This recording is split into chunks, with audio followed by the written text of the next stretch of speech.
Baik, Assalamualaikum warahmatullahi wabarakatuh. Kami dari kelompok 2 akan mempresentasikan mengenai diskusi kami pada analisis penggunaan teknologi. Kami dari kelompok 2 yang beranggotakan saya sendiri, Wahidul Tinisi.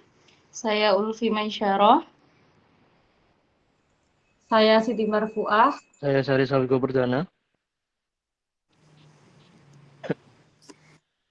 Baik, di sini kami menganalisis video dari platform Merdeka Belajar. Nah, di sini ada link video dan juga judul videonya yaitu contoh praktik asesmen formatif di pembelajaran terdiferensiasi konten. Jenis teknologi yang digunakan yaitu teknologi digital atau teknologi informasi dan komunikasi.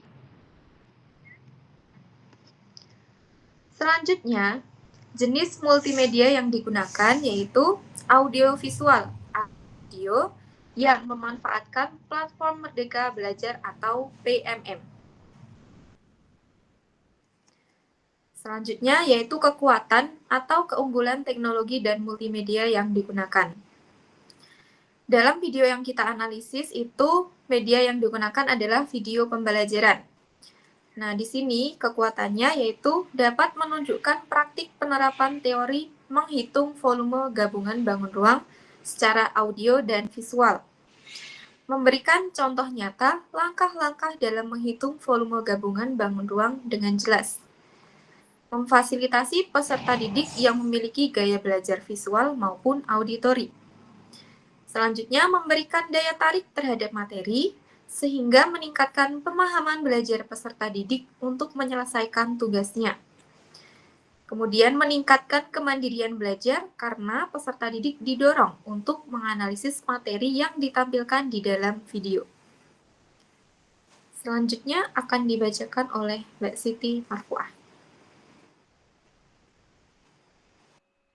Selanjutnya yaitu kelemahan atau kekurangan teknologi dan multimedia yang digunakan. Di antaranya yaitu video akan susah untuk dipelajari jika tidak ada akses internet dan perangkat elektronik yang mendukung. Kemudian, peserta didik yang memiliki gaya belajar kinestetik akan kesulitan dalam memahami materi matematika tersebut. Karena dalam video pembelajaran tersebut, guru hanya memfasilitasi peserta didik yang memiliki gaya belajar visual dan auditori saja. Kemudian, dalam video pembelajaran itu juga tidak terjadi pembelajaran yang dua arah, sehingga pembelajaran tidak interaktif. Pembelajaran yang tidak interaktif dapat mengakibatkan pembelajaran yang cenderung membosankan, sehingga dapat menurunkan motivasi belajar peserta didik. Berkurangnya motivasi belajar peserta didik tersebut dapat menghambat ketercapaian tujuan pembelajaran. Baik, selanjutnya akan dibacakan oleh Mbak Ulfi Maisarah. Oke, selanjutnya itu peluang integrasi teknologi dan multimedia yang digunakan ke dalam pembelajaran di Indonesia. Nah, peluang di sini itu ada peluang platform Merdeka Mengajar dan peluang penggunaan video pembelajaran. Untuk peluang penggunaan platform Merdeka Mengajar, yaitu yang pertama, platform Merdeka Mengajar merupakan platform teknologi yang disediakan pemerintah untuk membantu guru dalam mengajar, sehingga platform ini kesannya cukup besar. Kemudian peluang yang kedua, guru dapat mengakses platform Merdeka Mengajar dengan mudah. Sehingga yang ketiga, penggunaan platform Merdeka Mengajar dapat membantu guru dalam mengajar seperti belajar pedagogik, berbagi praktik baik, pengelolaan kinerja, dan lain sebagainya, sehingga dapat meningkatkan kompetensi guru. Untuk peluang penggunaan video pembelajaran, yang pertama, meskipun kurang cocok digunakan oleh peserta didik dengan gaya kinestetik, video pembelajaran mampu membantu siswa dengan gaya belajar audio, visual maupun audiovisual dalam belajar. Selanjutnya, peluang yang kelima yaitu bagi siswa dengan gaya belajar kinestetik, video pembelajaran juga bisa divariasikan dengan memberikan instruksi yang harus ditiru oleh siswa seperti video senam, video percobaan, dan lain sebagainya. Kemudian, Yang keenam, video pembelajaran juga bisa digunakan untuk menarik minat belajar peserta didik, sehingga peluang penggunaan video dalam pembelajaran di Indonesia cukup besar. Yang ketujuh yaitu video pembelajaran mudah diakses dan tersedia beragam jenis dari yang random sampai video tutorial. Kemudian yang kedelapan, video pembelajaran dapat ditayangkan dengan mudah di kelas saat pembelajaran sehingga bisa memudahkan guru dalam memberikan pertanyaan pemantik, memberikan serta penjelasan mengenai isi video, memberikan kuis saat itu juga. Baik, selanjutnya akan dibacakan oleh Mas Wigo. Ya, terima kasih untuk Kak Titin. Saya akan melanjutkan presentasi mengenai ancaman dan tantangan atau challenge yang muncul jika dilakukan teknologi dan multimedia yang digunakan tersebut ke dalam pembelajaran di Indonesia. Nah, ancaman yang pertama tentu video ini tidak bisa ditayangkan atau dipelajari langsung di kelas tanpa dukungan perangkat-perangkat lain. Misalnya, komputer, laptop, LCD, proyektor, kemudian layar atau monitor, dan sound system.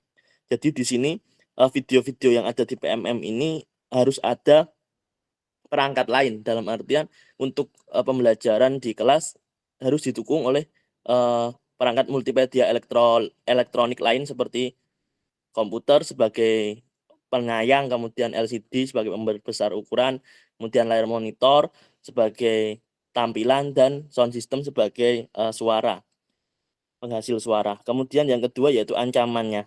Ancaman yang kedua tentu di platform Merdeka Belajar ini belum bisa diakses secara offline, di mana seharusnya dari PMM sendiri diupayakan pemerintah untuk bisa video-video tersebut diakses khayal umum tanpa ada jaringan internet atau bisa prabayar atau offline.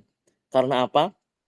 Karena beberapa platform PMM itu ada yang sudah bisa diakses secara offline itu seperti modul ajar dan beberapa modul-modul pembelajaran yang lain. Tapi khusus untuk video ini belum bisa diakses secara offline atau masih online dalam jaringan. Kemudian yang ketiga ancamannya yaitu terbatasnya orang untuk mengakses video yang ada di platform Merdeka Mengajar.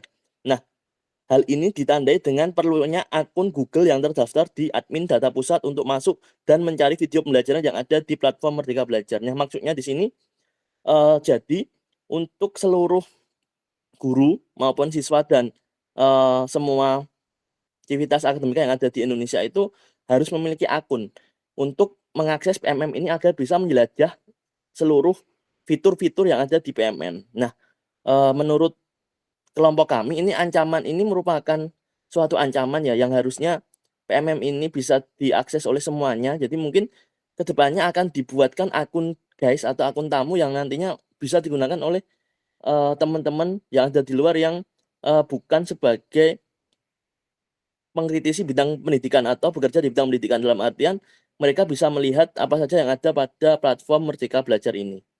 Kemudian ancaman yang terakhir yaitu video yang ada di platform PMM masih terintegrasi dengan YouTube. Nah, video yang ada di platform PMM tersebut yang ada di link dan yang video-video yang lain itu masih terintegrasi dengan YouTube, di mana belum ada keamanan tersendiri. Jadi nantinya jika video tersebut di take down dari pihak YouTube, maka video yang ada di PMM juga akan hilang. Jadi seharusnya mengupayakan bagaimana video-video PMM ini bisa diakses ya. Dalam artian ini videonya kan lewat YouTube terlebih dahulu. Nah, ancamannya nanti kalau dari pihak YouTube melakukan take down, otomatis video yang ada di PMM juga akan hilang atau di take down gitu. Nah, upayanya mungkin untuk mengatasi ancaman ini di mana pemerintah harus menyediakan platform PMM dengan kapasitas penyimpanan yang besar. Nah, contohnya itu OneDrive. Jadi dari PMM sendiri dapat menyimpan video-video tersendiri tanpa adanya pihak ketiga, yaitu YouTube, karena mengantisipasi adanya take down dari pihak ketiga atau YouTube tersebut ancamannya. Itu saja untuk ancaman dari teknologi dan multimedia yang digunakan tersebut untuk pembelajaran yang ada di Indonesia. Kemudian next slide. Nah, terima kasih untuk presentasi dari kelompok kami. Apabila ada kurangnya kami mohon maaf. Kemudian ada sedikit pantun, di sini ada beli pisau pinggirnya bergerigi. dibelinya dari Kota Kendal. Marilah kita memanfaatkan teknologi untuk mendukung literasi digital. Demikian presentasi dari kelompok kami, kelompok 2. Akhirul salam, wabillahi wal hidayah, walidul inayah, wassalamualaikum warahmatullahi wabarakatuh. Saya izin stop share screen, stop recording.